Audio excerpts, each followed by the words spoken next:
Bismillahirrahmanirrahim. In the name of Allah, the most gracious, the most merciful. Assalamu alaikum wa rahmatullahi wa barakatuh. क्या हाल चाल है सबके, कैसे तबीयत है, लाइफ कैसी जा रही है, कुछ समझ आ रही है कि नहीं आ रही सर्जरी की? कल 49 बच्चे थे मैंने देखा था और आज 36 बच्चे हो गए। क्या बात है, बस पढ़ लिया जितना पढ़ना था, पढ़ ली जनरल सर्जरी, फिनिश हो गई। ठीक है, टाइम वेस्ट किए बगैर स्टार्ट करते हैं। बिस्मिल्लाहिर्रहमानिर्रहीम। ठीक है, आज हमने क्या करना है, very important, the most important topic जो आपकी सारी जिंदगी के लिए आपके साथ रहना है और आपके लिए जरूरी है, और वो क्या है, वो क्या है, आपका है ATLS। कोई मुझे बताएगा ATLS होता क्या है वैसे? ये ATLS, अच्छा, ट्रॉमा, न्यूरोसर्जिकल ट्रॉमा की समझ आ गई थी, ऑन्कोलॉजी की समझ आ गई थी, और एसिड बेस्ड डिसऑर्डर्स की। आज हम इसलिए रिवीयर नहीं करेंगे क्योंकि हमारा चैप्टर भी लंबा है, और दूसरा हमने जो है कल ऑफ भी दिया और परसों टेस्ट भी दिया, तो आज आपको रिलीफ मिल जाएगा इंशाल्लाह। ठीक है, वेरी गुड, शाबाश।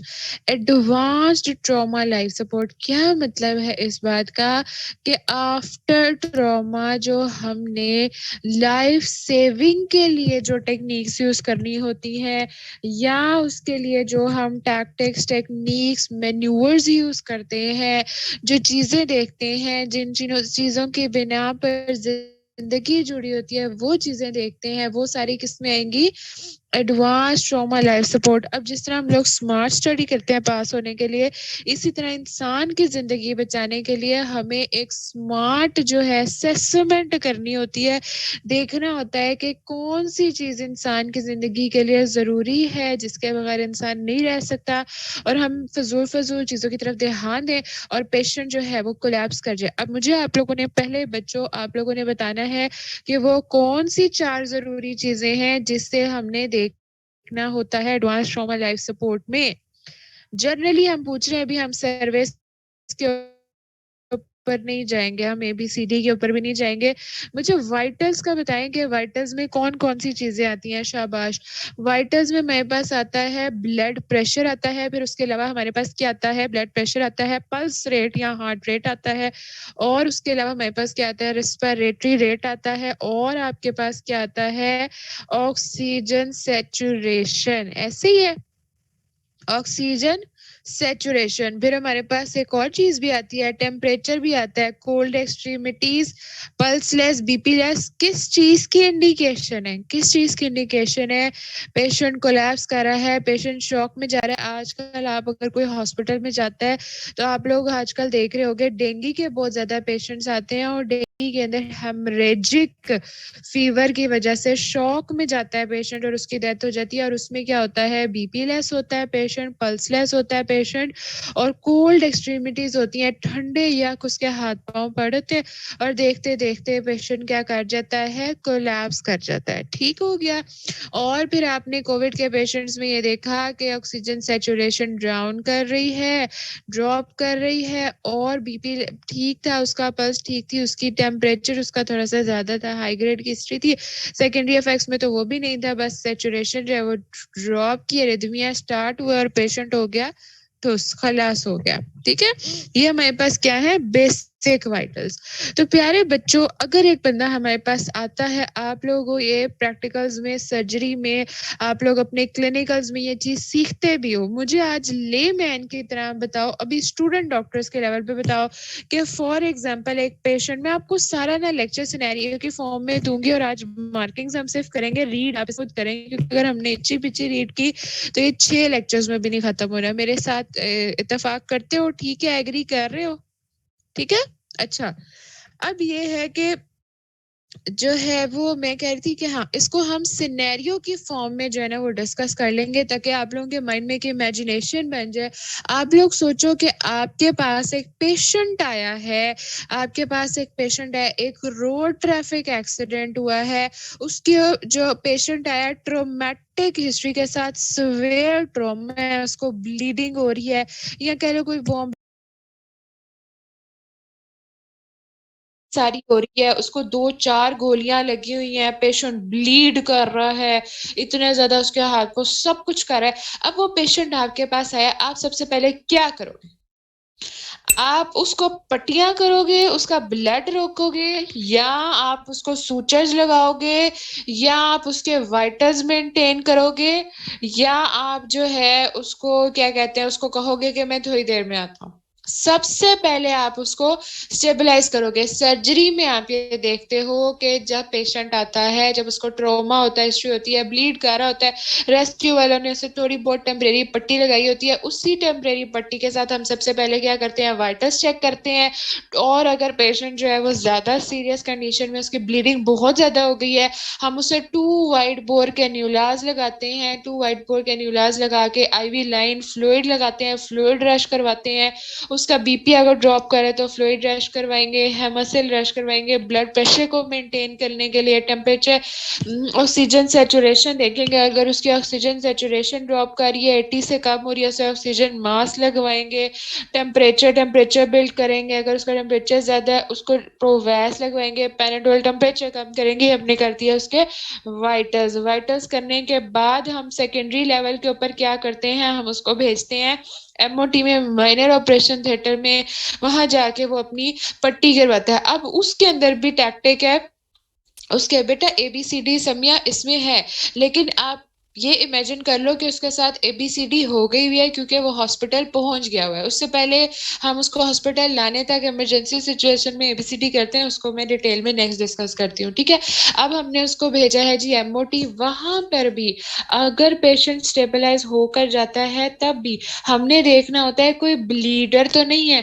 ब्लीडर का मतलब होता है ऐसे ना फुवारे की तरह, कभी आप लोग शावर लेते हैं, आप देखो किस तरह पानी ऐसे बाहर आ रहा होता है, फुवारे की तरह पानी आता है। Basically this is the bleeder, यानी कोई मेजर वेसल ब्लीड कर रही है, कोई आर्टरी ब्लीड कर रही है, उसको हमने देखना होता है। उसको हमने यहाँ से क्लैम करना है, क्लैम करके उसको लाइगेट करना है, ठीक है। और उसको जो है वो उसको फिर स्टॉप करके, ब्लॉक करके, कोएगुलेट करके, फिर उसके बाद आपने उसके सराउंडिंग पे सूचर्स लगाने हैं, उसे क्लोज करना है, ठीक है। अच्छा मुझे एक बात बताएं, अगर यहाँ पर कोई फ्रैक्चर होगा या कोई बोन कांटेक्ट में आ रही होगी, तो क्या उसको आप पहले सूचर लगाएंगे या पहले एक्सरे करवाएंगे? तो बच्चे पहले एक्सरे करवाएंगे ताकि वो सूचर जो है क्लोज होने के बाद फिर से ओपन ना करना पड़े। अगर हमें रिडक्शन वगैरह, ओपन रिडक्शन करने की जरूरत पड़ी, तो पहले हम क्या करते हैं, उसको शाबाश, पहले क्या करते हैं, उसका एक्सरे करवाते हैं, ठीक हो गया। फिर उसके बाद हम क्या करते हैं, उसको सूचर वगैरह लगाएंगे, सब करेंगे। अब इसके बाद जब पेशेंट हमारे पास आ जाएगा, अब इसको कहाँ भेजना है?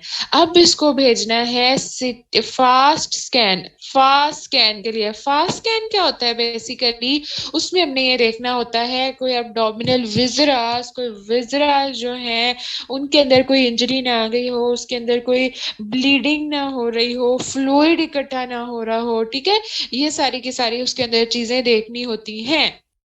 हाँ जी बिल्कुल, सेफ साइड पे एक्सरे लाजमी होगा मैम, बिल्कुल। अगर जो है आपका एक्सरे या सस्पिशन है कि आपका एक्सरे या कोई बोन फ्रैक्चर हो, या आपको नजर आ रही है बोन एक्सपोज हो रही है, तो आपने एक्सरे लाजमी करवाना है, ठीक है।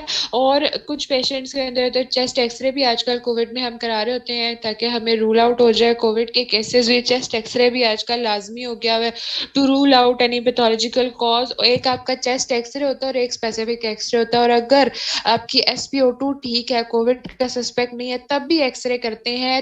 क्यों? RTA में रिब्स के फ्रैक्चर्स को देखने के लिए, ठीक है। इतनी बात समझ आ गई है। अब हमने उसको फास्ट स्कैन के लिए भी भेज दिया, फिर हम उसके बाद जो है उसके सेकेंडरी इफेक्ट्स को देखेंगे। ये एक छोटा सा ओवरव्यू था आपका सर्जिकल का, कि किस तरह आप उसकी ट्रोमेटिक लाइफ सपोर्ट करोगे। इतनी बात समझ आ गई है? बिल्कुल आयशा, नीमोथोरेक्स, हीमोथोरेक्स, ये सारी चीजें देखने के लिए मैं जो है ना इसको डिटेल में आगे पढ़ा रही हूँ आपको, ठीक है। अच्छा, अब आप लोगों ने ये देख लिया। अब मुझे ये बताएं कि एडवांस ट्रॉमा लाइफ सपोर्ट के अंदर आपने जो मुझे ABCD बताया, बिल्कुल आपने सही बताया। 3 आपकी इंपॉर्टेंट चीजें होंगी, एक आपका होगा प्राइमरी सर्वे, एक आपका होगा सेकेंडरी सर्वे, और एक आपका होगा टर्शरी, जिसको आप डायग्नोस्टिक सर्वे कहते हो, ठीक है। यहां तक सबको बात समझ आ गई है? ठीक है, उससे पहले हम दो चीजें डिस्कस कर लेते हैं कि ये सब जिसने करना होता है उसे हम क्या कहते हैं, ATLS प्रोवाइडर टीम, जो एडवांस ट्रॉमा लाइफ सपोर्ट कर रही होती है वो टीम। ठीक है, अच्छा, अब उस टीम में कौन कौन आ सकता है जी? डॉक्टर्स आएंगे उस टीम में, नर्सेज आएंगे उस टीम में, ऑपरेशन करने वाले लोग आएंगे उस टीम में, सर्जन आएंगे उस टीम में, रेडियोग्राफर्स होते हैं जो सारा देख रहे होते हैं, और उसके अलावा ऐसे पर्सनल्स जो कि मतलब उसके साथ अगर कोई पेशेंट के साथ अटेंडेंट है, या उसके अलावा अगर कोई और बंदा इस वक्त वहां पर मौजूद है और उसका कोई और स्पेसिफिक काम नहीं है, तो वो भी इस टीम में शामिल हो सकता है। जैसे फॉर एग्जांपल रेस्क्यू वाले लेकर आते हैं साथ कोई बंदा, वो कहते हैं जी हम आए थे बिल्कुल असिस्ट करने के लिए भी, और अटेंडेंट जो पेशेंट है उसको भी असिस्ट करने के लिए। ठीक है, अच्छा, अब ये जो ATLS टीम है ना, इसके अंदर आपके पास दो टाइप्स की ऑर्गेनाइजेशंस आती हैं, दो तरह से इन्होंने डिवाइड किए, एक डिवाइड किया वर्टिकल और एक डिवाइड किया हॉरिजॉन्टल। वर्टिकल का मतलब ये है कि एक ही बेचारा जो डॉक्टर है ना वो घिसता रहे घिसता रहे घिसता रहे, लेकिन हॉरिजॉन्टल का मतलब ये है कि जो है ना डिफरेंट डॉक्टर्स की टीम हो, ठीक है, और वो डिफरेंट डॉक्टर्स की टीम जो है मोर देन जो डॉक्टर के साथ more than one member of the staff available हो, सिस्टर भी हो, जो है सर्जन भी हो, हेड नर्स भी हो, रेडियोग्राफर भी हो, और उसके अलावा जो असिस्टेंट्स है वार्ड बॉय वगैरह ये सब हो, तो उसको हम क्या कहते हैं, हॉरिजेंटल ऑर्गेनाइजेशन। और अगर सिर्फ एक डॉक्टर है जो मल्टीपल इंजर्ड पेशेंट्स को देख रहा है, और किस तरह देख रहा है कि पहले वो एक पेशेंट को देखता है, फिर दूसरे को, फिर तीसरे को, फिर चौथे को, ये हमारे पास क्या आती है, वर्टिकल ऑर्गेनाइजेशन। अब मुझे आपने बताना है कि वर्टिकल ऑर्गेनाइजेशन अच्छी है या हॉरिजॉन्टल ऑर्गेनाइजेशन, और कौन सी जो है ऑर्गेनाइजेशन पेशेंट के लिहाज से भी ज्यादा बेनिफिशियल है, किसमें पेशेंट भी ज्यादा जो है वो देखा जाएगा, निग्लेक्ट नहीं होगा। बिल्कुल शाबाश, हॉरिजेंटल ऑर्गेनाइजेशन। तो हमारा एक जो है प्लस पॉइंट हॉरिजेंटल ऑर्गेनाइजेशन का क्या बन गया कि सिग्निफिकेंट जो है ना रिडक्शंस हो जाती हैं रिससिटेशन टाइम में। यानी कि अगर फॉर एग्जांपल ये इसको देख कर गया, जब तक वो यहाँ तक पहुंचा फिर से बेचारा उसी कंडीशन में आ जाएगा, उसे फिर से रिससिटेट करना पड़ेगा। दूसरा, पेशेंट्स निग्लेक्ट नहीं होंगे, शाबाश, स्पीडी भी है, एफिशिएंट भी है, मोर्टेलिटी रेट इससे कम हो सकता है, राइट? ठीक है, ये हमारे पास क्या होगी, ATLS की जो टीम थी उसकी डिवीजन। ठीक हो गया। अब आपने मुझे ये भी बता दिया कि ATLS में कितने सर्वेज होते हैं, फिर से बताएं, शाबाश। प्राइमरी सर्वे होता है, सेकेंडरी सर्वे होता है, और टर्शरी या डेफिनेटिव सर्वे। ठीक है, अब हम आ जाते हैं जिसको आप शिद्दत से याद कर रहे थे, प्राइमरी सर्वे। प्राइमरी सर्वे में हमारे पास क्या होता है, प्राइम का क्या मतलब है, प्राइम का क्या मतलब है कि at the spot, first important thing, at the spot आपने पेशेंट देखा, आप चाहे हॉस्पिटल में हो चाहे नहीं हो, एक कॉमन मैन को भी प्राइमरी सर्वे, CPR, रिससिटेशन टेक्निक्स आनी चाहिए, जो कि अनफॉर्चुनेटली हमारी कंट्री में नहीं सिखाई जाती। प्राइम का मतलब फर्स्ट फॉरमोस्ट इम्पॉर्टेंट जो है ना, मतलब प्राइम फर्स्ट इम्पॉर्टेंट थिंग जो चाहिए होती है एक पेशेंट को, ट्रोमेटिक पेशेंट को, वो क्या है? अच्छा बच्चों, ट्रॉमा की डेफिनेशन बताने की तो जरूरत नहीं है ना मुझे अब, मेरे प्यारे माशाल्लाह से टू बी डॉक्टर्स बच्चे। ठीक है, मैंने कहा कोई ये ना कहे कि मैम ने ट्रॉमा की डेफिनेशन नहीं बताई। ठीक है, चलें आगे, ट्रॉमा की डेफिनेशन की बताने की जरूरत तो नहीं है। ठीक है, अच्छा, अब हम बात कर रहे थे प्राइमरी सर्वे। प्राइमरी सर्वे का मतलब हमने जान लिया, अब हमने ये देखना है कि हमने इसमें करना क्या क्या है। हमने इसमें ABCDE लिखा हुआ है इसके अंदर। ए में हमने क्या करना है, हमने एयरवे मेंटेनेंस चेक करनी है, राइट? अच्छा, अब ये आप लोग जो शुरू में पढ़ते आ रहे हैं ना, आज हमने इसे थोड़ा सा डिटेल में देखना है। ठीक है, हमने सिर्फ अब एयरवे, ब्रीथिंग, सर्कुलेशन, वेंटिलेशन ये नहीं पढ़ना, हमने इसको डिटेल में देखना है। एयरवे में हमने क्या देखना है प्यारे बच्चों, एयरवे मेंटेनेंस के साथ साथ हमने सर्वाइकल स्पाइन इंजरी भी देखनी है। क्या देखना है, सर्वाइकल स्पाइन इंजरी भी देखनी है। ठीक है, और फिर हम ब्रीथिंग के साथ क्या देखेंगे, वेंटिलेशन भी देखेंगे, और सी में हम सर्कुलेशन और हेमरेज कंट्रोल करेंगे, डी से डिसेबिलिटी और न्यूरोलॉजिकल स्टेटस असेस करेंगे, और ई से एक्सपोजर और इन्वायरमेंटल कंट्रोल। मैं थोड़ा सा ब्रीफ बता देती हूँ।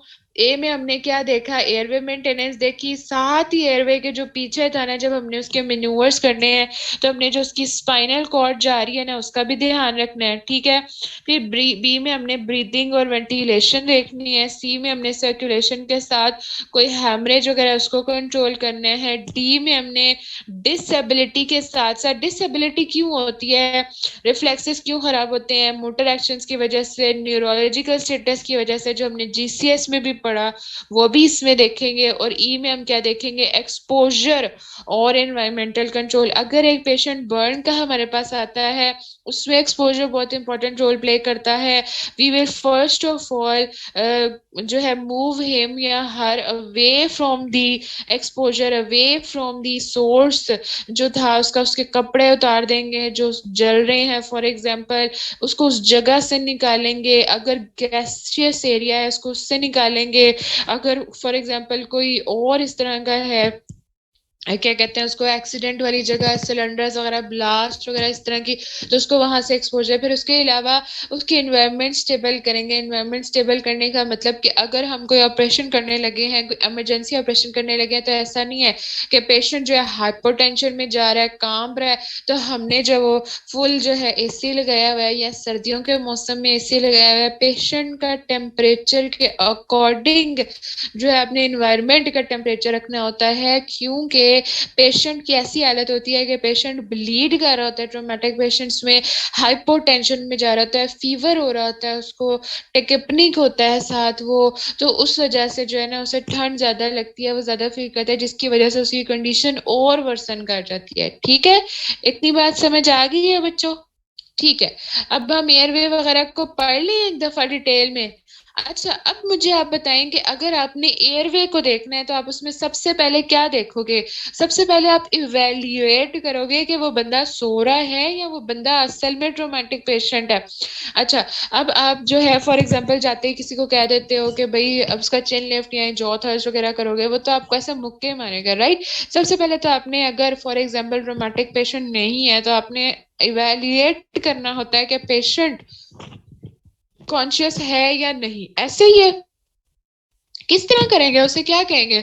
उसे पूछेंगे, आवाज देंगे, उसे उसे उसका नाम पूछेंगे, अगर वो नहीं तो फिर उसे हिला के पूछेंगे। ऐसे ही है। अच्छा, अगर दोनों सूरतों में वो नहीं बोलता, अगर बोलता है तो ठीक है, अगर नहीं बोलता तो फिर आपका नेक्स्ट स्टेप क्या होगा कि आप क्या करेंगे? अनकॉन्शियस है पेशेंट, तो आप क्या करेंगे? सबसे पहले उसके नोज के आगे हाथ लगा के देखेंगे कि उसको सांस आ रही है कि नहीं आ रही। पल्स देखेंगे उसकी, कैरोटिड। मुझे बताओ ना आप लोग साथ साथ, ऐसे मजा नहीं आ रहा, मैं ये के लिए बोली जा रही हूँ। शाबाश। फिर उसके बाद ये सारी चीजों से अगर आपको नहीं जो है वो पता चलता, नहीं कंफर्म होता बिल्कुल, कैरोटिड पल्स देखेंगे, नोस्ट्रल से जो है नेजल उससे जो है वो देखेंगे उसकी आ रही है कि नहीं आ रही, फिर देखेंगे कि उसकी सांस चल रही है कि नहीं चल रही है, सारी चीजें। फिर उसके अलावा क्या करेंगे कि पेशेंट को स्टेबलाइज करेंगे, उसका चिन लिफ्ट, जॉ थर्स्ट मैन्यूवर्स करेंगे, उससे करके देखेंगे कि एयरवे पेटेंट है या नहीं। बिल्कुल, ये तो आप असमिया call 1122, but being a doctors हमने क्या करना है ये। अच्छा, अब उसमें आपने क्या करना है कि जॉ थर्स्ट चिन जो लिफ्टिंग वाले मैन्यूवर्स करने हैं, ठीक है, उसमें आप क्यों ये मैन्यूवर्स करते हो? कोई फॉरेन बॉडी देखने के लिए, कोई जो है पार्टिकल्स देखने के लिए, कोई क्या कहते हैं उसके अलावा ब्लीड देखने के लिए, और उसके अलावा जो एयरवे को ब्लॉक कर रही है उसको क्लियर करने के लिए, ठीक है, और उसके अलावा कोई म्यूकस ब्लड वगैरह है उसके लिए। अब मुझे बताएं, अगर ये पेशेंट आपके पास हॉस्पिटल में होता है तो आप उसकी एयरवे कैसे क्लियर करते हैं? शाबाश, आप उसकी एयरवे इस तरह क्लियर करते हैं कि आपने जो ओरोफेरिंग्स है जब उसको इवेल्युएट किया, चिन लिफ्ट या जॉ थर्स्ट से, तो आपने क्या करना है कि उसके अंदर अगर फॉर एग्जांपल ब्लीडिंग हो रही है, ट्रॉमा पेशेंट है, ब्लड है, म्यूकस कटी हुई है, तो आप क्या करोगे? शक्कर लोगे, और उस शक्कर से क्या करोगे आप? उस शक्कर से क्या करोगे? उसे सक करोगे, क्लियर करोगे ओरोफेरिंग्स।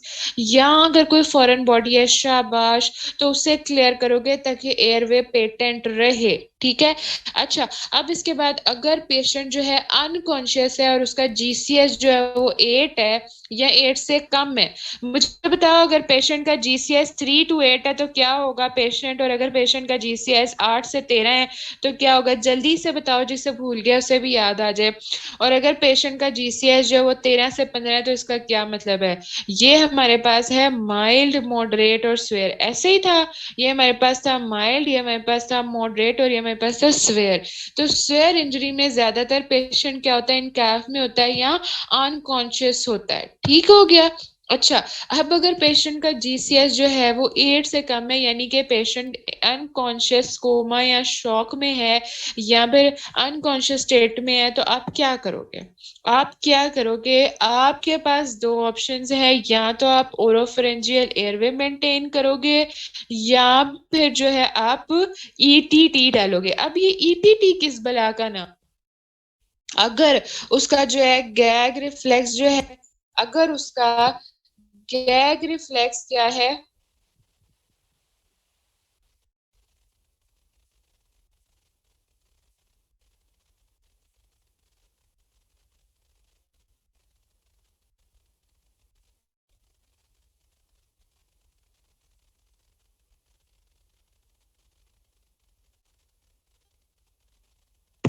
हाँ जी, गैग रिफ्लेक्स अगर उसका इंटैक्ट नहीं है, ठीक नहीं है, तो फिर आप क्या करेंगे, फिर आपके पास इंडिकेशन आएगी ईटीटी ट्यूब की, ठीक है, या ओरोफ्रेंजियल एयरवे की। बिल्कुल कैसे ओपन हो रहा है नूर इलाही, किस से आप मुझे बताएं बेटा, हम खुद ओपन करेंगे, मैं आपको भी उसके जो है ना वो मैंने डाले हुए हैं इसमें वो दिखाऊंगी, बल्कि मैं आपको दिखाती हूँ कहाँ पर है। ये देखो, ये मैंने डाले हुए हैं, ये देखो, ये हमारे पास है चिन लिफ्ट और जॉ थर्स्ट। अच्छा, जब आपने चिन लिफ्ट भी करनी है ना, आपने एक हैंड अपना यहाँ पे रखना है, ये थोड़े से मैनुअल सीख लो अगर किसी को भूल गए हैं तो, और दूसरा आपने जो है वो इधर रखना है चिन के ऊपर, और चिन को क्या करना है, ऊपर करके देखना है, उसकी एयरवे देखनी है, ठीक है, और साथ में कोई फॉरेन पार्टिकल वगैरह देखना है। ये देखो, ये आपका सारा।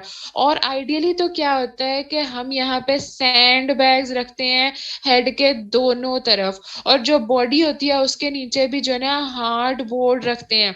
अब मुझे इसकी वजह बताएं क्या है, मैंने आपको बताई भी है, शाबाश।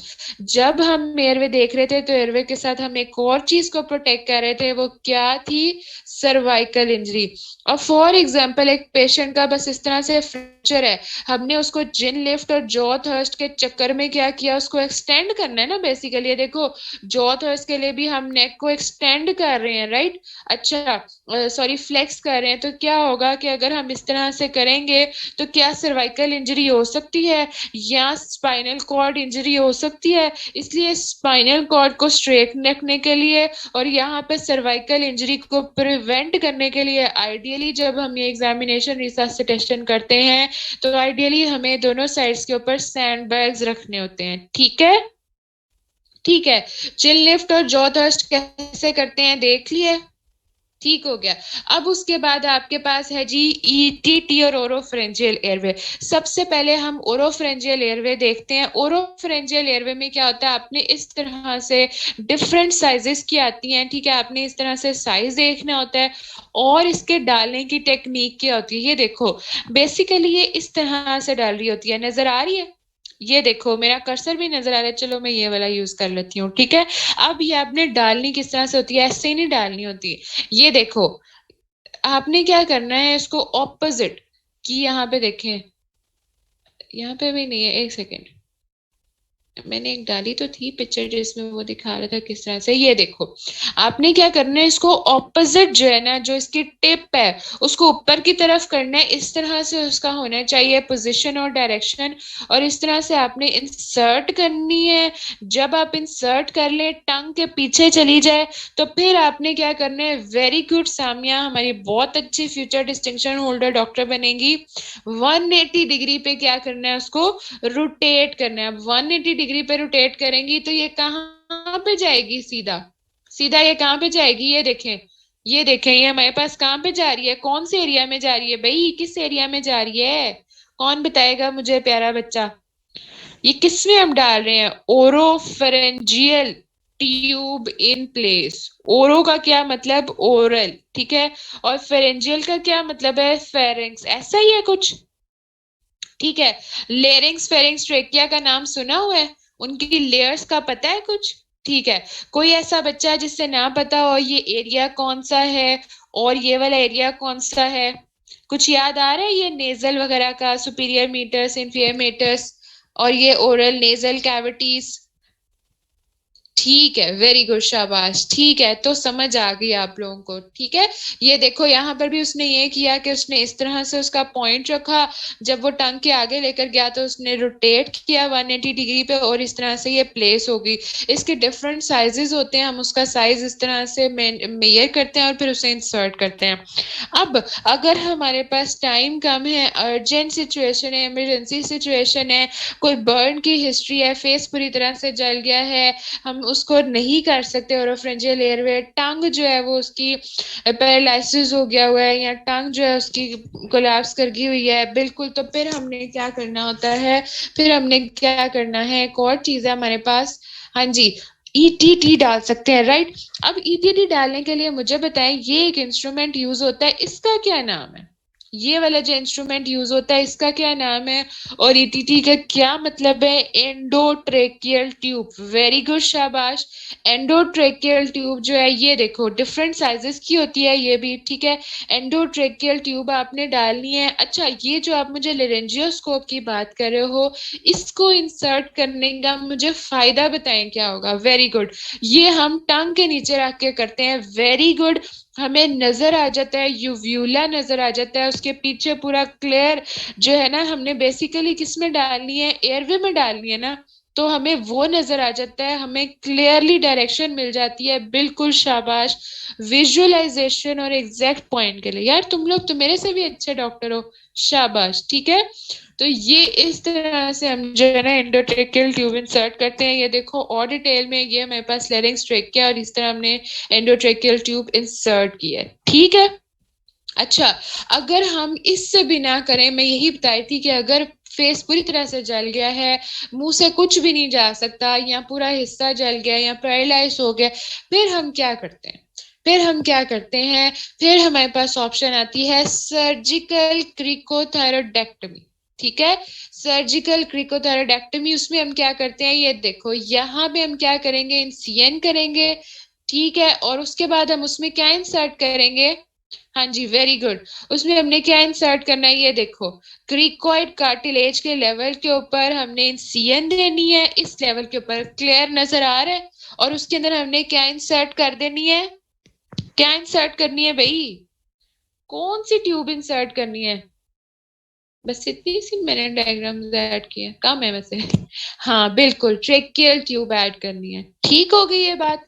हाँ जी, इतनी बात समझ आ गई है? ये जो आपके ऑपरेशंस हैं, ये जो आपकी सारी चीजें हैं, ये समझ आ गई हैं?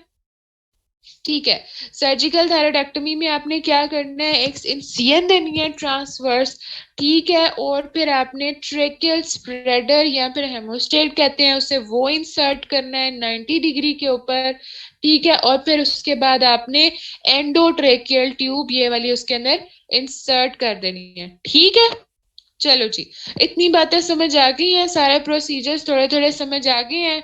वैसे ये प्रोसीजर्स आपको नाम से आने चाहिए और थोड़े से उसके बेसिक कॉन्सेप्ट्स आने चाहिए। ठीक है जी, चलें जी, हमारा अब एयरवे ब्रीदिंग, एयरवे और सर्वाइकल स्पाइन प्रोटेक्शन हो गया। ठीक है, बैग्स का, सैंड बैग्स का मैंने आपको बताया है और इसकी इंपॉर्टेंस भी बताई है, आपको समझ आ गई है? मैंने आपसे पूछ भी लेनी है। ठीक है, अब हमारे पास नेक्स्ट क्या है जी? हमने नेक्स्ट क्या देखना है? ब्रीदिंग और वेंटिलेशन। ब्रीदिंग और वेंटिलेशन देखने के लिए हम क्या क्या चीजें देखेंगे? वेरी गुड, शाबाश, मुझे बताएं आप क्या देखेंगे? चेस्ट मूवमेंट्स देखेंगे, किस तरह की है उसकी, सांस किस तरह से ले रहा है, वो उखड़ उखड़ के ले रहा है, सही ले रहा है, कोई खर खर की आवाज आ रही है, चेस्ट को ऑस्कल्टेट करेंगे, कोई क्रैप्स तो नहीं आ रही। अब यहाँ पे जो मेरे प्यारे बच्चों को नीमोथोरेक्स और हीमोथोरेक्स की बात समझनी थी वो मैं समझा दूं कि उसमें हमने क्या देखना है। मुझे बताएं, हम चेस्ट को ऑस्कल्टेट करेंगे, अगर उसके अंदर पानी पड़ा हुआ है तो कैसी आवाज आएगी, और अगर उसमें हवा भरी हुई है तो कैसी आवाज आएगी? तो मैं आपको बता दूं, जब आप गुब्बारे में हवा भरते हैं और जब आप गुब्बारे में, our lungs are just like गुब्बारा, जब आप उसमें हवा भरते हैं और जब आप उसमें बिल्कुल चेस्ट मूवमेंट में, आयशा आप ठीक कह रही हैं, ब्रूज वगैरह बिल्कुल ठीक है, कोर्स क्रेपिटेशंस देखते हैं, वो देखते हैं, वीज देखते हैं कोई, ठीक है। अच्छा, अब अगर फॉर वेरी गुड एलिना, एक्सीलेंट, शाबाश, अगर एयर होगी तो आपको आवाज हाइपर रेजोनेंट आएगी, और अगर ब्लड होगा तो आवाज क्या होगी, डल होगी, ठीक है। दोनों सूरतों में दोनों सूरतों में आपको ब्रेथ साउंड्स नजर आएंगी, ब्रेथ साउंड्स फील होंगी, नहीं फील होंगी आपको। जो है क्या कहते हैं, ब्लड अगर उसमें है या उसमें एयर है, दोनों में ब्रेथ साउंड्स नहीं होंगी, कम होंगी या नहीं होंगी, डिपेंडिंग अपॉन द एरिया जितना इन्वॉल्व है उसके अंदर। और उसके अलावा एक में क्या होगी, डल होगी, और एक में क्या होगी, हाइपर रेजोनेंट होगी, ठीक है। अब मुझे बताएं नीमोथोरेक्स किसे कहते हैं और हीमोथोरेक्स किसे कहते हैं। नीमो का क्या मतलब है, क्या है थोरेक्स के अंदर, क्या है चेस्ट कैविटी के अंदर, एयर, वेरी गुड, शाबाश। और हीमोथोरेक्स में क्या होगा, वेरी गुड, शाबाश, ब्लड, ठीक हो गया, शाबाश। तो समझ आ गई अब हीमोथोरेक्स नीमोथोरेक्स को किस तरह से डिफरेंशिएट करना है। फिर उसके बाद हमने क्या करना है, परकशन पे हमने वही चीजें देखनी है, हाइपर रेजोनेंट हीमोथोरेक्स वाली। फिर कोई फ्रैक्चर वगैरह पैल्पेट करके देखना है। मैं फिर से बता देती हूँ आमिर, बेटा अगर पानी होगा ना उसके अंदर, सॉरी ब्लड होगा या वाटर होगा, तो उसके अंदर डल आवाज आएगी, ठीक है। और अगर उसके अंदर एयर होगी तो हाइपर रेजोनेंट, ऐसे खड़खड़ की आवाज आएगी, ठीक है। और अगर पानी होगा हैवी हो जाएगा, गुब्बारे में पानी डालो तो कितना हैवी हो जाता है, ठीक है। यस बेटा आयशा, फ्रैक्चर से भी मूवमेंट लेस होती है, और यही मैंने आपको बताना है कि आप उसके फ्रैक्चर्स देखोगे, कोई ट्रोमेटिक साइंस देखोगे, उसके अलावा कोई विजिबल इंजरी देखोगे वहां पे, ठीक है, या अगर किसी पार्ट के साथ डायरेक्ट रिब स्ट्रक किए हैं वो देखोगे। अब इसमें एक चीज आती है आपके पास, फ्लायर चेस्ट। फ्लायर चेस्ट का आपने नाम सुना होगा, वो क्या होती है फ्लायर चेस्ट। फ्लायर चेस्ट की अगर मैं डेफिनेशन करूं तो इसका मतलब है when two or more ribs of the when two or more ribs on two different sides they are fractured, उसे हम क्या कहते हैं, फ्लायर चेस्ट, वेरी गुड। अब इस फ्लायर चेस्ट का मतलब क्या है और ये कैसी होती है, ये देखो, ये आपके पास फ्लायर चेस्ट है, ये देखो दो या दो से ज्यादा रिब्स फ्रैक्चर हो और दो डिफरेंट जगहों से फ्रैक्चर हो, वेरी गुड, शाबाश। तो क्या होगा, फ्लायर चेस्ट। अभी ये क्या होती है बेसिकली, एक तो इसकी शेप इस तरह होती है, दूसरा पेशेंट की जो शेप है ना, मैं वो क्लियर पिक्चर डालना भूल गई, उसके अंदर ये होता है उसकी ना उभरी हुई होती है, ठीक है। अब उसमें होता क्या है कि जब वो सांस लेता है ना, तो ये वाली जो रिब का एक फ्रैक्चर है, अगर वो दूसरी साइड के साथ स्ट्राइक करेगा, या जब वो, ये देखो इसके अंदर अब डिफरेंस आपने देखना है, ये इंस्पायरेशन है, इंस्पायरेशन में क्या है, जब उसने सांस अंदर खींची, ठीक है। और ये क्या है, एक्सपायरेशन, ठीक है। एक्सपायरेशन होगी तो रिलैक्स करेंगे तो इस तरह से, लेकिन जब इंस्पायरेशन पे आपने फोकस करना है, उसी टूटी हुई चीज के साथ मिलेगी तो खड़खड़ की आवाज आएगी, राइट।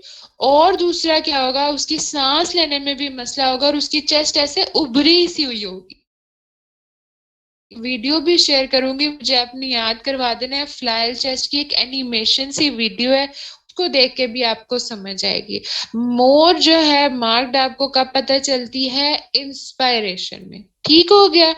एक बच्चे ने मुझसे पूछा है सीपीआर और एक ये ही चीज है रिसैसिटेशन में। बेटा मैं आपको रिसैसिटेशन का मतलब बता दूं कि रिसैसिटेशन में आपने बेसिकली, ये तो हम ट्रोमेटिक इंजरी में कर रहे हैं, रिसैसिटेशन में ये होता है कि जब पेशेंट के वाइटल्स ड्रॉप कर रहे होते हैं, अगर आप ये पूछना चाह रहे हो कि फ्लायर चेस्ट, तो यस, ये पॉसिबिलिटी है कि रिसैसिटेशन के अंदर फ्लायर चेस्ट हो सकती है, मल्टीपल रिब फ्रैक्चर्स बिल्कुल हो सकते हैं, ठीक है। मुझे लगा था आप कुछ और पूछ रहे हो, चलो हमारा टाइम बच गया, ठीक है।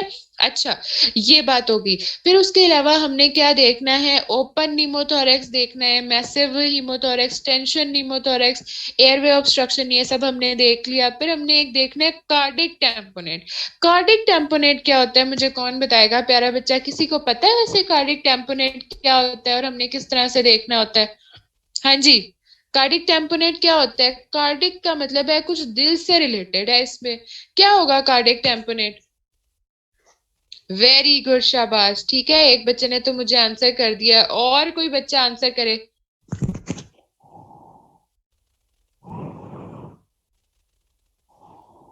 चलें जी, ठीक है।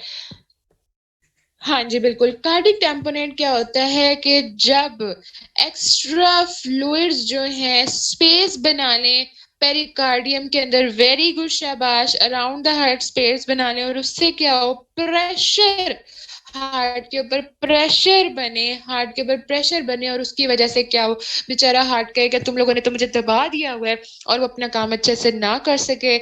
ये भी एक मेडिकल इमरजेंसी है, जो कि क्यों होती है, हेमरेज की वजह से। अगर फॉर एग्जांपल इसके सराउंडिंग फ्रैक्चर्स हुए हैं, ब्लीडिंग हुई है, उसकी वजह से पेरिकार्डियल फ्लूइड के अंदर जो है वो फ्लूइड इकट्ठा हो गया, उसकी स्पेस के अंदर प्रेशर, तो कार्डिक टैम्पोनेट हो सकता है। वेरी गुड, शाबाश। ठीक है, ये भी एक मेडिकल इमरजेंसी है। इसके अंदर क्या होगा, जो हार्ट है वो अपना क्या कहते हैं, पंप नहीं सही कर पाएगा प्रेशर इंक्रीज होने की वजह से, and that would lead to, क्या होगा, कार्डिक आउटपुट, कार्डिक मॉनिटरिंग सही नहीं होगी, पेशेंट के वाइटल सही नहीं होंगे, पेशेंट को लैप्सिंग सिचुएशन की तरफ चला जाएगा। ऐसे ही है। अच्छा, इसको हमने किस तरह से देखना होता है, कोई मुझे बता सकता है?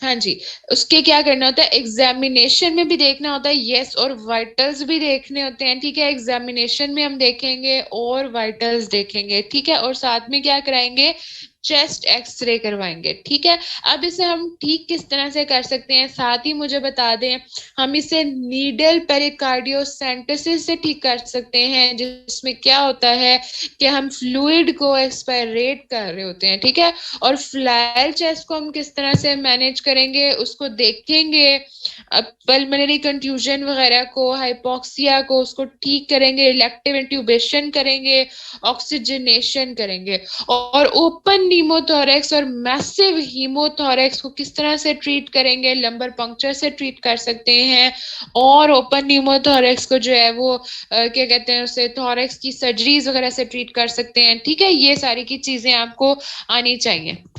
पेरिकार्डियल इफ्यूजन कॉजेज टेम्पोनेट, बिल्कुल आबिदा, आप ठीक कह रही हैं, और हम इसे ट्रीट किस तरह से करेंगे, पेरिकार्डियोसेंटेसिस से। ठीक है, नीडल पेरिकार्डियोसेंटेसिस है, जिसे हम उसे एस्पायरेट कर लेंगे। ठीक हो गया।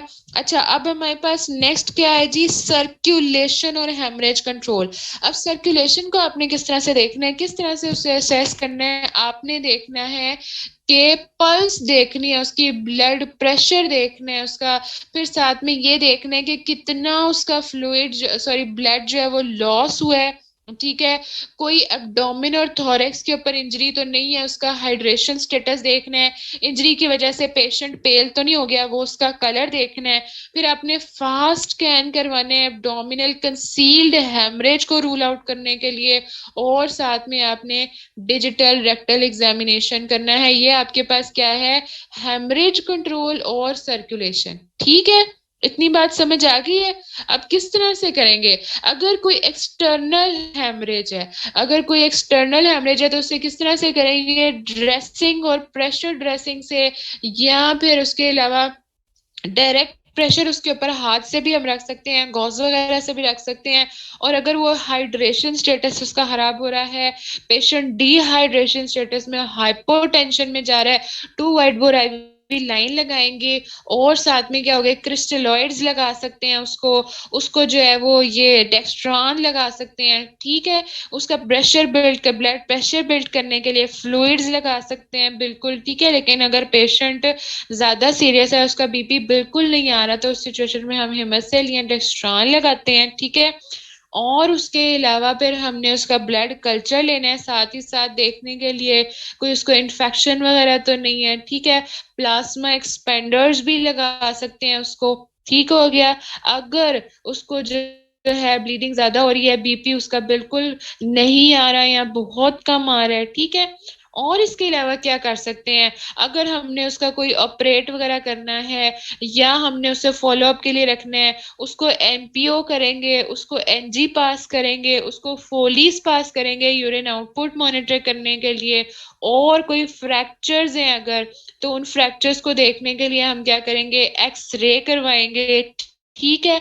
और इसके अलावा क्या कर सकते हैं, कोई और पॉइंट जो मेरे से मिस हो गया है तो यस, अगर हमने फास्ट स्कैन में कोई एब्डोमिनल कंसील्ड हेमरेज देख लिया है तो उसके लिए हमने क्या करनी है, लेप्रोटमी करनी है। ठीक है।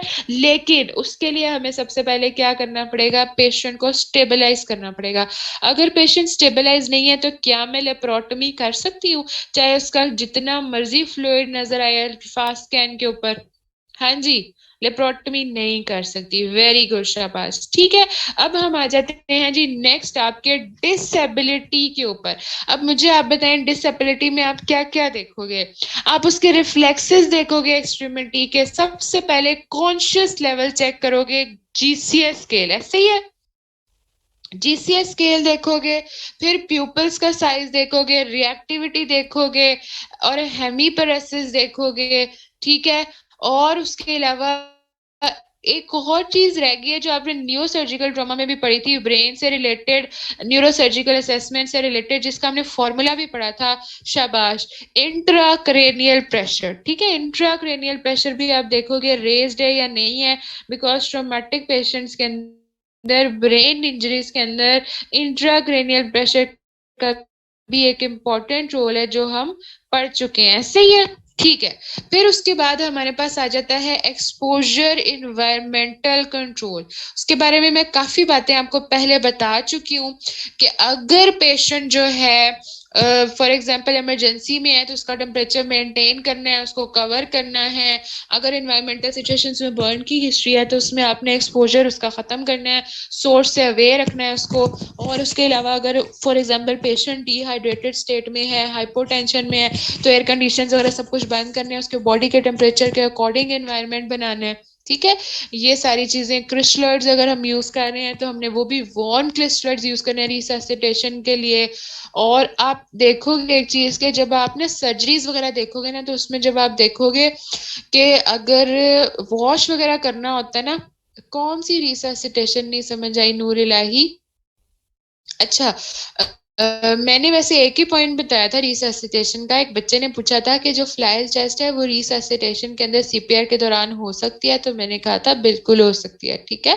अच्छा, मैं बता रही थी कि आप देखोगे सर्जरीज के अंदर कि अगर नहीं समझ आ रहा ना नूर इलाही, तो आप मुझसे फिर भी पूछ सकते हैं, क्या कहते हैं, लेक्चर के बाद भी पूछ सकते हैं। परेशान होने की जरूरत नहीं है। ठीक है। कोई भी मेरा बच्चा यहाँ से परेशान होके जाए, मैं, ये मेरे लिए जो है ना मुश्किल बात होती है। अच्छा, अब मैं ये बात कही थी कि जब आप सर्जरीज देखोगे तो उसके अंदर लेप्रोटमीज में खास तौर पे जब वॉश करते हैं तो कोशिश की जाती है, जो आप एनएस देखोगे, जो नॉर्मल सलाइन होता है वो वार्म होता है, वो गर्म होता है। ठीक है ना, उसे बाकायदा हीट किया जाता है टेम्परेचर के ऊपर। और अगर ब्लड भी लगाते हैं तो वो भी वार्मर्स के अंदर डाल के लगाते हैं। इसी तरह अगर कोई पेशेंट आपके पास सीरियस आता है रिससिटेशन के दौरान या इमरजेंसी सिचुएशंस में, तो उसमें भी आपने जो फ्लूइड, जो क्रिस्टलाइड्स वगैरह लगाने होते हैं, अगर आपके लिए पॉसिबल है तो फिर वो आपने वार्म क्रिस्टलाइड्स लगाने हैं। ठीक है। और अगर आखिरी चीज के, अगर उसका ब्लड लॉस बहुत ज्यादा हो गया ट्रोमेटिक पेशेंट्स के अंदर, तो क्या आप उसके अंदर ब्लड ट्रांसफ्यूज करेंगे? बिल्कुल करेंगे। और ब्लड ट्रांसफ्यूज भी ब्लड वार्मर से करते हैं। ठीक है, उसको वार्म करके, उसको टेम्परेचर उसका बिल्ड करके द बॉडी टेम्परेचर फिर डीई। ठीक है। हो गई ABCDE सबकी, किसी की रह तो नहीं गई? ठीक है।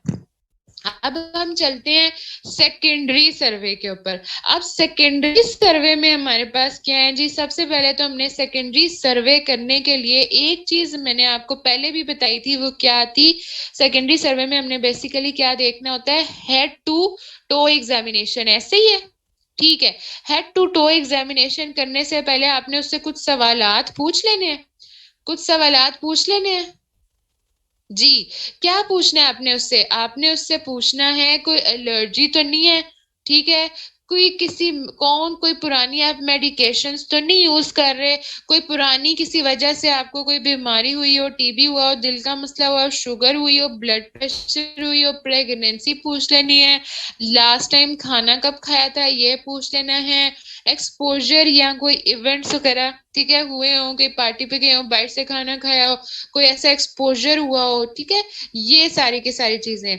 अगर पेशेंट अनकॉन्शियस है तो फिर आपने उसका एग्जामिनेशन खुद करना है, उसके अटेंडेंट्स को पास खड़ा करके, और उसको जो है फिर आपने खुद ही असेस करना होता है depending upon the history. Examination सीटी आपके पास होता है, आपके पास होता है, चेस्ट एक्सरे आपके पास होता है, ब्लड सैंपल्स आपके पास होते हैं, और कुछ थोड़ी बहुत हिस्ट्री अटेंडेंट्स भी दे देते हैं, ठीक है। चलें जी, अब हमने हेड टू टो एग्जामिनेशन में सबसे पहले हेड और फेस का एग्जामिनेशन करना है। उसमें हमने देखना है फेशियल और स्कैल्प बोन्स, उनकी कोई इंजरी, कोई क्रेपिटस इंस्पेक्शन करनी है, एयरवे देखना है, नोज ईयर के अंदर कोई ब्लड या सीएसएफ तो नहीं है वो देखना है, आई के अंदर कोई फॉरेन बॉडी, कोई इंजरी, ब्लड वगैरह तो नहीं है वो देखना है, ठीक है। और फेशियल बोन्स की जो इंजरी है उसको देखने के लिए सिटी स्कैन या एक्सरे करवाएंगे फ्रैक्चर्स वगैरह देखने के लिए, ठीक है। और उसको जो है फिर वो ट्रीट करोगे किस तरह जी, ब्लीडिंग है तो उसे स्टॉप करोगे, ड्रेस करोगे, पेशेंट की spinal care, cervical spinal care करोगे, और उसकी ऑक्सीजनेशन प्रॉपर रखोगे, जो मैंने आपको एबीसीडी में बताया, ठीक है। अच्छा, अब नेक के एग्जामिनेशन में क्या करना है, कोई इनगॉर्ज्ड वेन्स तो नहीं है, हेमाटोमा तो नहीं बना हुआ, ठीक है, एम्फीसीमा तो नहीं बना हुआ। एम्फीसीमा क्या होता है, अगर पेशेंट का बेसिकली एक एम्फीसीमा होता है जो लंग की वजह से होता है, फ्लूइड जो है, कौन सा इंपॉर्टेंट पॉइंट बेटा, जो मैं ये अंडरलाइन कर रही हूँ ना, ये इंपॉर्टेंट ही है, ठीक है। अच्छा, इसमें नेक के अंदर हमने क्या करना है, कोई हेमाटोमा देखना है, एम्फीसीमा देखना है, इंगॉर्ज्ड वेन्स देखनी है, और साथ में रूट कॉस्कल्टेट करना है। किस तरह करते हैं पता है आपको, ये अगर फॉर एग्जांपल फेस है और फेस के नीचे नेक है ना, तो उसके अंदर हमने जो स्टेट की उल्टी साइड होती है ना, वो रख के देखनी होती है। वैसे तो बहुत रेयर ही आती है, अगर बहुत ज्यादा ट्रोमेटिक पेशेंट्स हो उसमें नॉर्मली आपको सुनाई नहीं देती, उसे हम कहते हैं ब्रूई, ठीक है। उसको ऑस्कल्टेट करना, फिर उसको एज इट इज मैनेज करना है। आपको पता है मैं मैनेजमेंट पे यहाँ पे क्यों नहीं फोकस करी, क्योंकि आपके लिए इंपॉर्टेंट नहीं है। आपके इम्पोर्टेंट ये है कि आपने ABCDE में क्या देखना है और कैसे देखना है, क्यों करना क्या है, उसको मैनेज कैसे करना है, it's not important in general surgery. फिर आपने सेकेंडरी सर्वे में क्या देखना है और कैसे देखना है, सिर्फ ये इम्पोर्टेंट है, मैनेजमेंट उसकी इम्पोर्टेंट नहीं है।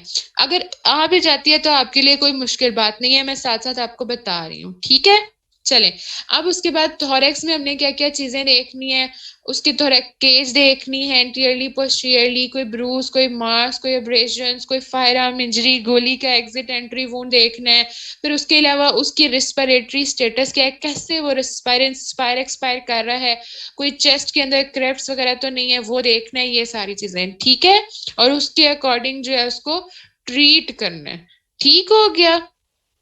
अच्छा, इसके अंदर हमारे पास क्या इंपॉर्टेंट पॉइंट है, use of accessory muscles and intercostal resuscitations are indications of labored breathing।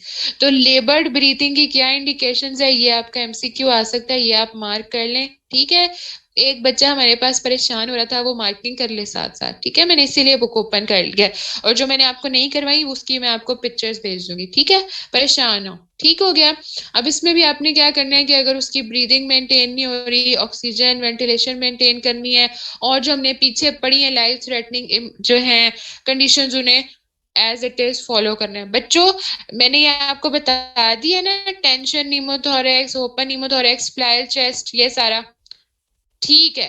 फिर उसके बाद हमारे पास एब्डोमेन आ जाता है, एब्डोमेन को भी हमने देखना है, हमारे पास ऑलरेडी जो है सर्कुलेशन में हमने एब्डोमेन देखा है, फास्ट स्कैन देखा है, डिजिटल एग्जामिनेशन कर ली है, ठीक है। अब यहाँ पे हम एब्डोमेन को इंस्पेक्ट करेंगे, वुंड्स, एब्डोमिनल मूवमेंट्स देखेंगे, कोई ब्रूस, कोई पुराने मार्क्स तो नहीं है, सिजेरियन के मार्क्स तो नहीं है, कोई लेप्रोटमी के मार्क्स तो नहीं है, कोई पुरानी सर्जरी के मार्क्स तो नहीं है, कितनी लेसरेशन हैं, कोई कांटेक्ट तो नहीं है, फायर आर्म्स वगैरह का भी कांटेक्ट होता है, गोली वगैरह का, तलवार से कोई पार्ट स्ट्रक कर गया है, फिर कितना डीप गया है, कितनी डीप उसका इंसिजन मार्क था, ये सारी चीजें देखनी है। फिर उसके अलावा हमने, अगर अपेंडिसाइटिस वगैरह की पुरानी हिस्ट्री थी, या उसके अलावा कोई विजरा अंदर इंजरी हो रही है उसकी, या उसको एब्डोमिनल पेन हो रही है किसी वजह से, जैसे मैंने आपको फास्ट स्कैन में बताया कि फ्लूइड नजर आता है, उसकी वजह से भी पेशेंट कंप्लेन करता है कि उसे पेट में दर्द हो रही है, ठीक है, उसे फील हो रहा है, ठीक हो गया, तो उसको आपने चेक करना है पैल्पेट करके, और साथ में बाउल मूवमेंट्स को ऑस्कल्टेट करना है। अगर बाउल मूवमेंट्स भी आपके पास जो है वो नहीं आती, ऑडिबल नहीं होती स्टेथ के साथ ऑस्कल्टेट करते हुए, और साथ में आपको फ्लूइड भी मिल जाता है, तो ये 100% इंडिकेशन है कि लेप्रोटमी करनी है। लेप्रोटमी में क्या होता है, इंसिजन देते हैं वाइड, ठीक है, अम्बलाइकस के ऊपर, मेरा ख्याल है थोरेक्स के नीचे से लेके अम्बलाइकस के नीचे तक इंसिजन देते हैं। यस, मिड लाइन होती है लेकिन काफी बड़ी इंसिजन होती है, 7 to 8 सेंटीमीटर की। और उसके अंदर क्या होता है, हम पूरा का पूरा जो है ना, लेप्रोटमी के अंदर क्या होता है, 5 to 6 आवर्स लगते हैं इसके अंदर। सारा हम स्ट्रक्चर्स विजरास को रिव्यू करते हैं, जो फ्लूइड, पेरिटोनियल फ्लूइड या हेपाटोरिनल पाउच के पास फ्लूइड जो इकट्ठा हुआ होता है उसे एस्पायरेट करते हैं, और जो इंटेस्टाइन्स हैं, विजरास, लिवर पड़ा हुआ है, गॉल ब्लैडर पड़ा हुआ है, कोलोन, सिग्मोइड वगैरह, इन सारों को इवेल्युएट करेंगे, देखेंगे कहीं पे कोई गैंग्रीनस तो नहीं है, कोई इंजरी, कोई हेमरेज, कोई हेमाटोमा तो नहीं बना हुआ, उसको फिर एस्पायरेट करते हैं, ठीक है, ये उसका मकसद होता है। ठीक हो गया, ठीक है। अच्छा, तो उसको उसी तरह से ही मैनेज करेंगे, ठीक है। फास्ट अल्ट्रासाउंड करेंगे हेमरेज के लिए, डायग्नोस्टिक पेरिटोनियल लिवाज। अब ये क्या चीज है, ये मैं आगे आपको ना टेबल बना हुआ है उसके साथ ही बता देती हूँ, डायग्राम भी ऐड हुई हुई है। ये ना आप समझ लो मिनी लेप्रोटमी है, ठीक है, लेकिन मिनी से भी मिनी लेप्रोटमी है ये, ठीक है, मैं आगे आपको बताती हूँ। और आखिर में आप सिटी स्कैन भी करवा सकते हो। ये दोनों, ये वाला जो एक प्रोसीजर है ना, ये इन्वेसिव है क्योंकि ये इंसिजनल है, ठीक है। और ये जो है, ये दोनों, इनके अंदर इंसिजन की जरूरत नहीं होती, तो ये दोनों क्या है, नॉन इन्वेसिव प्रोसीजर्स, ठीक है। गट का पॉइंट बता देते हैं जी। Eviscerated gut is packed with warm moist packs and must not be returned into the peritoneum. मतलब क्या है इस बात का, जो गट कांटेक्ट में होती है, या एविजरेटेड का क्या मतलब है, विजरास जो उसके, यानी कि जो ऑर्गन या जो विजरा खराब हुआ हुआ है गट का, उसको हमने क्या करना है, पेरिटोनियम में रिटर्न क्यों नहीं करेंगे, मुझे कोई रीजन बताएगा। आवाज कट हो रही है। नहीं बच्चे, अब तो मुझे कोई कॉल नहीं आ रही आवाज क्यों कट हो रही है। अब ठीक है आवाज मेरी? हाँ जी, आवाज ठीक है, सबको ठीक आ रही है?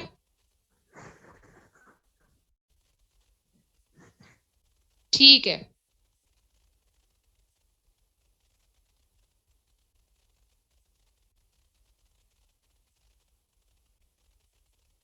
अच्छा, मैं ये कह रही थी कि जो अविजरेटेड गट क्या होते हैं बेसिकली, कि फॉर एग्जांपल अगर इंजरी के दौरान कोई ऑर्गन जो है वो एब्डोमिनल वॉल से बाहर आ जाए या प्रोट्रूड कर जाए, तो हमने क्या करना है, उसे मॉइस्ट और वार्म पैकिंग करनी है उसकी, और उसे रिटर्न नहीं करना।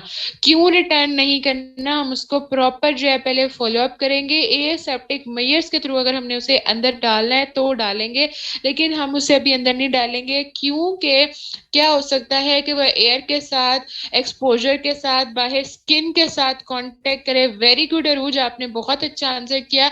इन्फेक्ट कर सकता है, अगर हम उसे वापस पेरिटोनियम में डालेंगे तो इन्फेक्शन हो सकता है, इन्फेक्शन के चांसेस बढ़ सकते हैं, जिसकी वजह से हम उससे वापस रिटर्न नहीं करते।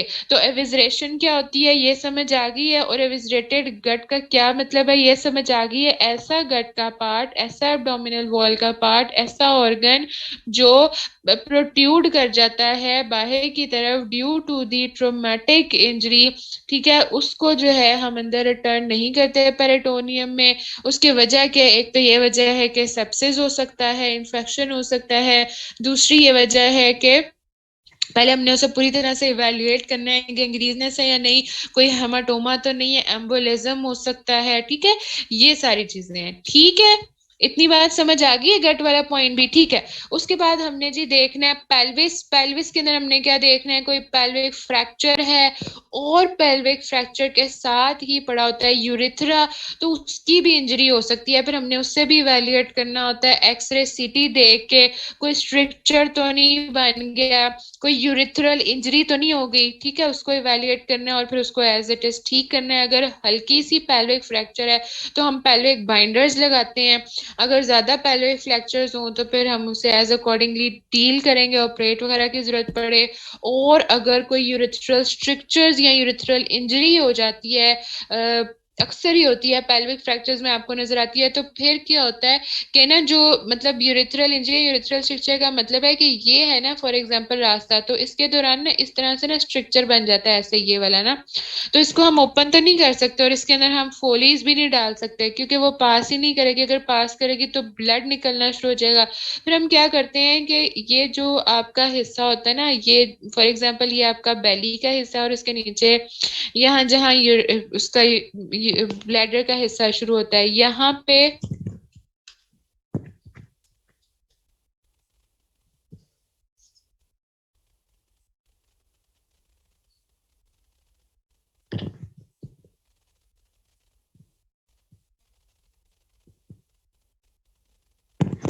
अच्छा बच्चों, जस्ट आपने 15 मिनट मुझे और देने हैं लेक्चर के। इंशाल्लाह हम 15 मिनट में ये लेक्चर वाइंड अप करेंगे, आपने परेशान नहीं होना, ठीक है।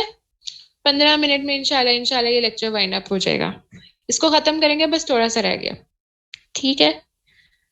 अच्छा, मैं आपको बता रही थी कि सुप्रा प्यूबिक एरिया का आपको पता है, जब तक स्क्रीन नहीं आती, सुप्रा प्यूबिक एरिया क्या होता है। फिर हम सुप्रा प्यूबिक एरिया से एक छोटी सी इंसियन करते हैं 1 सेंटीमीटर की, और उस इंसियन के अंदर से हम जो है वो पास करते हैं फोलीज, ताकि जो ब्लैडर से, वेरी गुड, सिस्टोटमी इसे कहते हैं, या सुप्रा प्यूबिक कैथेटराइजेशन भी इसे कहते हैं, जिसके अंदर हम सुप्रा प्यूबिक एरिया के थ्रू जो है वो फोलीज डालते हैं और उससे हम फिर इनपुट आउटपुट मॉनिटर करते हैं, ठीक है। अच्छा, और एक इसके अलावा अगर हम ये ना कराना चाहें तो उसके अलावा शॉर्ट टर्म एक और प्रोसीजर भी होता है, उसे लेजर प्रोसीजर कहते हैं, जिसके थ्रू ये ट्रीट किया जाता है, लेकिन वो इतना इफेक्टिव नहीं होता। उसके बाद भी अल्टीमेटली आपको सुप्रा प्यूबिक के ऊपर आना ही पड़ता है, ठीक है। ये हमारे पास हो गए उसके प्रोसीजर्स, ठीक है, मार्क करते जाएं, मैं आपको साथ साथ बताती जाऊंगी। उसके बाद हमारे पास नेक्स्ट क्या है, इसके अंदर आपके पास है blood at external meatus indicates urethral injury, ये आपका एमसीक्यू है। मैं बस 2 मिनट में जो ना मीटिंग वापस ज्वाइन कर लूँ, उतनी देर तक आप लोग एमसीक्यूज मार्क कर लो। अच्छा, अब जल्दी से ये ऑन हो जाए, पता नहीं क्यों 1 आवर से भी कम मेरी लाइफ एक्सपेक्टेंसी हो गई है लैपटॉप की, unfortunately it was working all good, ठीक है। अच्छा, एक्सट्रीमिटीज के अंदर आप क्या क्या देखोगे, लिम्स को असेस करोगे, रिफ्लेक्सेस असेस करोगे, और क्या क्या देखोगे।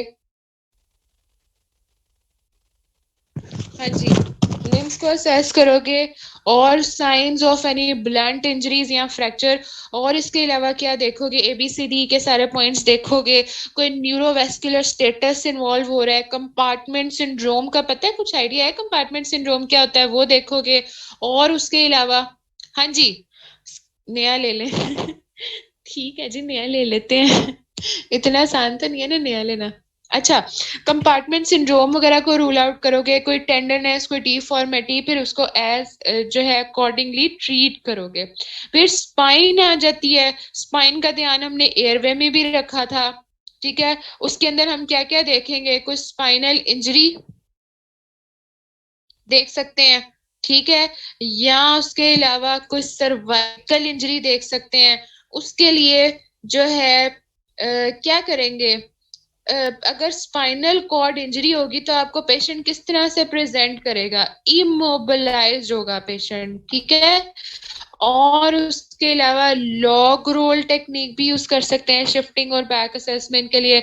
न्यूरोसर्जिकल कंसल्टेशन चाहिए होती है स्पाइन इंजरी में, सीटी एमआरआई कराते हैं देखने के लिए, और फिर आगे उसकी जो है ना वो मैनेजमेंट होती है एज अकॉर्डिंगली टू न्यूरोसर्जन जो कहता है उसके अकॉर्डिंग। ठीक है, ये सारी चीजें तो हमने देनी ही देनी होती है, लेकिन साथ वो देखता है कि इसका जो है ऑपरेट करना है इंजरी का, या उसको जो है वो थेरेपी वगैरह से ट्रीट करना है। ठीक है, अब हमारे पास last but not the least क्या आ जाती है, डेफिनेटिव केयर या टर्शरी सर्वे। ठीक है, उसमें हमने क्या देखना होता है, अब हमने यहाँ पे एक पॉइंट याद रखना है, ये आपका एक पॉइंट है जी, क्या वो कि आपने देखना है कि पेशेंट आपके पास आ गया, आपने उसे एयरवे भी कर लिया, सेकेंडरी सर्वे भी कर लिया, सारा एग्जामिनेशन कर लिया, अब आप अपना डीडी एंड डायग्नोसिस बनाते हो और देखते हो कि ये पेशेंट किसका और किसके पास जाना चाहिए। यूरोलॉजी का पेशेंट है, मेजर उसकी सर्जरी कहाँ पे, मेजर उसकी सॉरी इंजरी कहाँ पे है, और अगर उसकी कोई एक इंजरी है और वही मेजर है तो फिर आपने उसको एज इट इज ट्रीट करना है, अपने पास रखना है।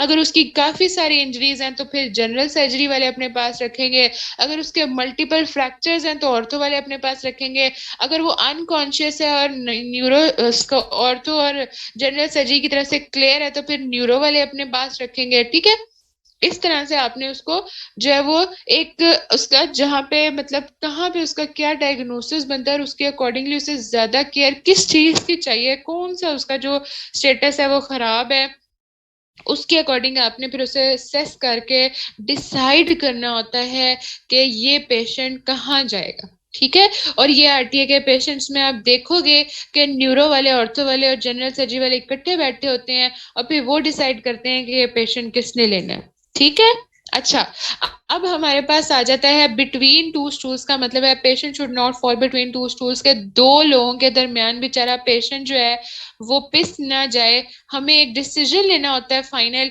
अगर फॉर एग्जांपल एक पेशेंट को दो जो है वो ऑर्थो के केसेस हैं लेकिन जनरल सर्जरी की तरफ से वो क्लियर नहीं है, फिर वो जनरल सर्जरी में जाएगा। लेकिन अगर जनरल सर्जरी के अंदर उसके ऑर्थो के भी केसेस हैं और यूरोलॉजी का भी एक थोड़ा सा केस है, तो फिर वो जनरल सर्जरी के अंदर ही रह के ऑर्थो और न्यूरो वालों की कंसल्टेशन लेता रहेगा। ठीक है, इस तरह से मैकेनिज्म चलता है ताकि पेशेंट भी निग्लेक्ट ना हो और उसे प्रॉपर अटेंशन मिले स्पेशलिस्ट की। ठीक है, अब हम अपने वो जो रिससिटेशन फेज से एग्जामिनेशन के फेज से निकल आए हैं और अब पेशेंट को डेफिनेटिव केयर की तरफ लेकर आ रहे हैं कि पेशेंट को डेफिनेटिव केयर, यहाँ जो उसका डीडी बना है, उसके जितने फ्रैक्चर्स थे, जो उसका मेजर पार्ट रह गया ठीक करने वाला, चाहे वो स्पीड कम करूं, स्पीड ज्यादा करूं कि कम करूं, वो सारी चीजें देखने के लिए। ठीक है, अब्दुल्ला बस 10 मिनट्स का लेक्चर रह गया। ठीक है, अच्छा, अब आपने क्या देखना है, फास्ट स्कैन। फास्ट स्कैन की फुल फॉर्म क्या है, focused assessment sonogram for trauma. ठीक है, असेसमेंट सोनोग्राम क्या है, अल्ट्रासाउंड वेव से जो हम देखते हैं। ठीक है, आपको थोड़ा बहुत आइडिया है अल्ट्रासाउंड का कि उसमें हम क्या करते हैं। ये प्रोब्स होती हैं, ठीक है, एक लीनियर होती है और एक दूसरी प्रोब होती है। एक से हम जो है सिर्फ विजरास को देख सकते हैं, इसमें साउंड वेव्स होती हैं। ठीक है, और जो दूसरी प्रोब है उसे हम लीनियर स्ट्रक्चर्स देख सकते हैं। आइडियली हम ये वाली प्रोब इस्तेमाल करते हैं और ये 4 डिफरेंट पोजीशंस पे रखी जाती है फास्ट स्कैन के अंदर। ठीक है, और वो मैंने आपको पहले थोड़ा सा बता दिया कि हमने उसमें क्या देखना होता है, फ्री फ्लूइड देखना होता है, एक्यूमुलेट तो नहीं कर गया। ठीक है, और वो कौन कौन सी, एक राइट हाइपोकॉन्ड्रियम पे, एक लेफ्ट हाइपोकॉन्ड्रियम पे, एक हाइपोगैस्ट्रिक रीजन पे और एक सबजीफॉइड रीजन पे। ये subxiphoid region, hypogastric region, right hypochondrium और लेफ्ट हाइपोकॉन्ड्रियम, ये 4 पोजीशंस पे रखेंगे। और इसमें हमें क्या क्या नजर आएगा, हेपेटोरीनल एंगल, ठीक है, स्प्लीनोरीनल एंगल। अब मुझे बताएं राइट साइड पे होता है हेपेटोरीनल या लेफ्ट, और स्प्लीन राइट पे होती है या लेफ्ट, और पेरिकार्डियम कहाँ पे होगा, यहाँ पे, और पेल्विस कहाँ पे होगा, यहाँ पे, स्प्लीन होगी यहाँ पे और लिवर होगा यहाँ पे। शाबाश, मैंने सारा कुछ मार्क कर दिया, ये लिवर, ये स्प्लीन, ये पेरिकार्डियम और ये पेल्विस। ठीक है, इन जगहों पे आपने क्या देखना है, फ्री फ्लूइड देखना है, जो कि आरटीए के पेशेंट्स के अंदर इंडिकेशन देता है किसकी, किसकी, लेप्रोटमी की। और अगर आपको बाउल साउंड्स नहीं आ रही तब भी, ठीक है। अच्छा, ये छोटा सा टेबल देख लो, एक मैंने आपको ऑलरेडी बता दिया है कि ये इन्वेसिव और बाकी दोनों नॉन इन्वेसिव होते हैं। और इसमें मैंने आपको ये भी बताया था कि मिनी लेप्रोटमी की तरह होता है। ये तीनों जो है वो ट्रॉमाज में होते हैं, लेकिन ये स्टेबल ब्लंट ट्रॉमा में होता है और ये अनस्टेबल। ये जो मैं मार्क कर रही हूँ ये डिफरेंशिएटिंग पॉइंट्स है, ये आपने करने हैं, ठीक है। और उसके अलावा misses injuries to diaphragm and retroperitoneum, इसमें बाउल और पेंक्रियाटिक की भी मिस हो सकती हैं, ठीक है। और इसमें बाउल और सम पेंक्रियाटिक इंजरीज, कौन सा कॉस्टली है कौन सा कॉस्टली नहीं है वो आपने याद रखना है, ठीक है। और जो है ये मोस्ट स्पेसिफिक फॉर इंजरी है और ये दोनों अर्ली डायग्नोसिस के लिए, बस बाकी ना याद करो, ठीक है। वेस्टेज ऑफ टाइम है, हमारे पास इतना टाइम भी नहीं है। अब जल्दी से देख लो डायग्नोस्टिक जो क्या कहते हैं पेरिटोनियल लिवाज है वो किस तरह से करते हैं। भाई कहाँ मैंने डायग्राम ऐड किया है, बच्चों के पास मेरे पास टाइम नहीं है, तो 2 मिनट में हम देख लेते हैं। उसमें हम क्या करते हैं, एक छोटी सी इंसियन करते हैं और उस इंसियन से हम 10 cc सिरिंज लेते हैं और उस 10 cc सिरिंज के अंदर जो है ना वो हम एस्पायरेट कर लेते हैं फ्लूइड। अगर हमारा फ्लूइड नहीं आ रहा या हम एस्पायरेट नहीं कर पा रहे तो फिर हम क्या करते हैं, हम क्या कहते हैं नॉर्मल सलाइन उसमें डालते हैं और उसको फिर वापस बैक खींच लेते हैं। उससे ये होता है कि कोई फ्लूइड वगैरह हो तो वो, ये देखो ये एम्ब्लाइकस का एरिया, ठीक है। इस एरिया पे हम एक छोटी सी इंसियन देंगे और 10 cc सिरिंज जो है वो इंसर्ट करेंगे और उससे जो है एस्पायरेट करेंगे। ये देखो यहाँ इतनी क्लियर नहीं है, यहाँ पे क्लियर है। ये देखो इतनी सी इंसियन देने हैं, ठीक है। इंसर्ट करनी है सिरिंज और उसको एस्पायरेट कर लेना है, जिस तरह साइटिक टैप होता है ना, अगर किसी ने देखा हुआ है उसी तरह। उससे क्या होता है कि जो फ्री फ्लूइड एक्यूमुलेट हुआ होता है ना वो एस्पायरेट हम लोग कर लेते हैं। इसे हम क्या कहते हैं, डायग्नोस्टिक पेरिटोनियल लिवाज। और अगर नहीं हो रहा होता वैसे तो फिर हम नॉर्मल सलाइन इंट्रोड्यूस करते हैं आफ्टर इंसियन और उसके बाद उसको वापस बैक खींच लेते हैं, ठीक है।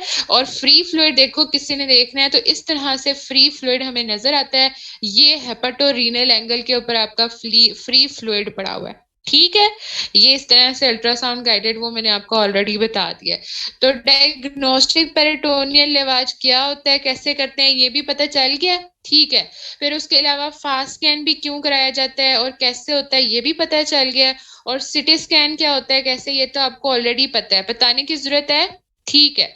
अच्छा, डायग्नोस्टिक पेरिटोनियल लिवाज का जो प्रोसीजर है इट्स नॉट इम्पोर्टेंट, जस्ट आपने एमसीक्यू उसके लिए याद रखना है कि हम 10 ml सिरिंज जो है वो इंसर्ट करते हैं। अगर नहीं होती, फेल कर हो जाए तो फिर हम जो है 1 लीटर नॉर्मल सलाइन जो है इंट्रोड्यूस करते हैं पेरिटोनियल कैविटी के अंदर। सिर्फ आपके ये 2 एमसीक्यूज पॉइंट्स हैं, ठीक है।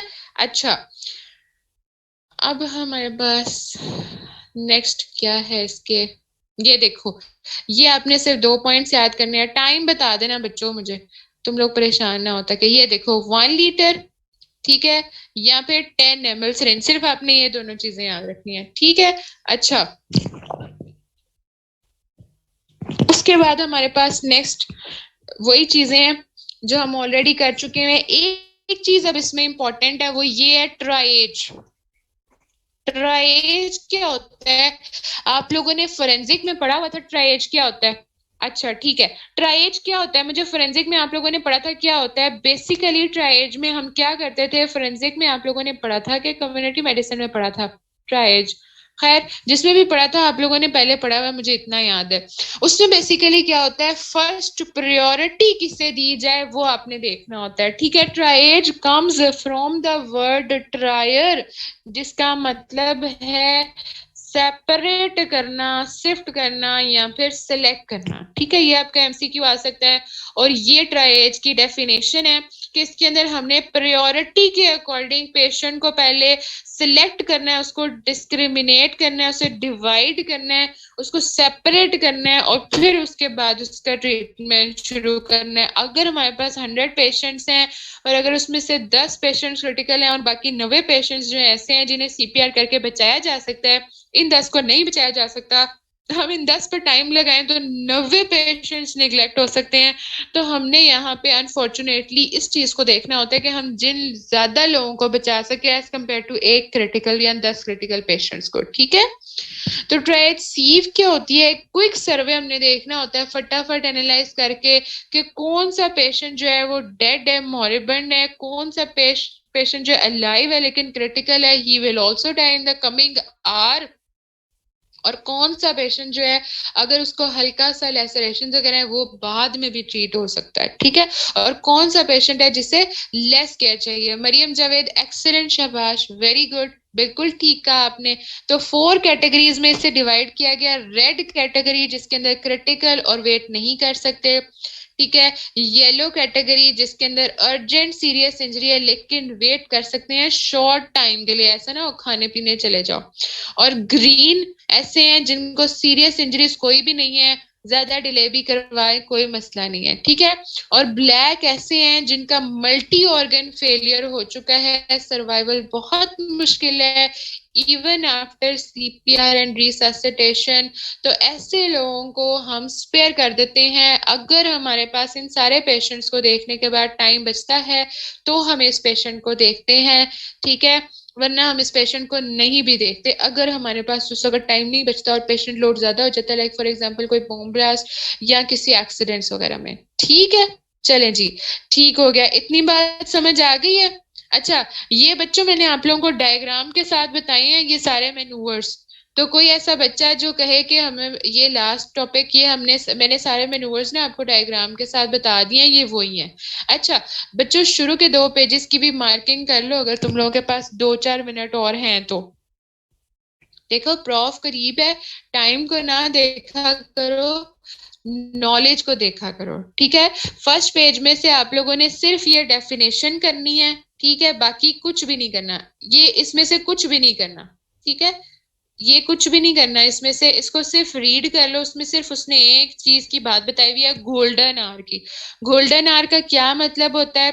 गोल्डन आवर का मतलब ऐसा कीमती घंटा जिसके अंदर हमने इंसान की जिंदगी और मौत का फैसला करना होता है कि हम इसे जिंदगी दे सकते हैं, हम इसकी जिंदगी इसको वापस दे सकते हैं या नहीं दे सकते, ठीक है। रिससिटेट करने से जो हम बंदा बचाते हैं वो बेसिकली गोल्डन आवर होता है। और गोल्डन आवर क्या होता है? फर्स्ट आर होता है या उससे भी कम का जो टाइम है जिस टाइम के अंदर वो अपनी आखिरी सांसें ले रहा होता है, और उस टाइम के अंदर अगर हम रिससिटेट करके उसको बचा लें, हाईएस्ट पॉसिबिलिटी होती है कि हम उसे बचा सकते हैं ट्रीटमेंट के साथ, वो होता है आपका गोल्डन टाइम, ठीक है।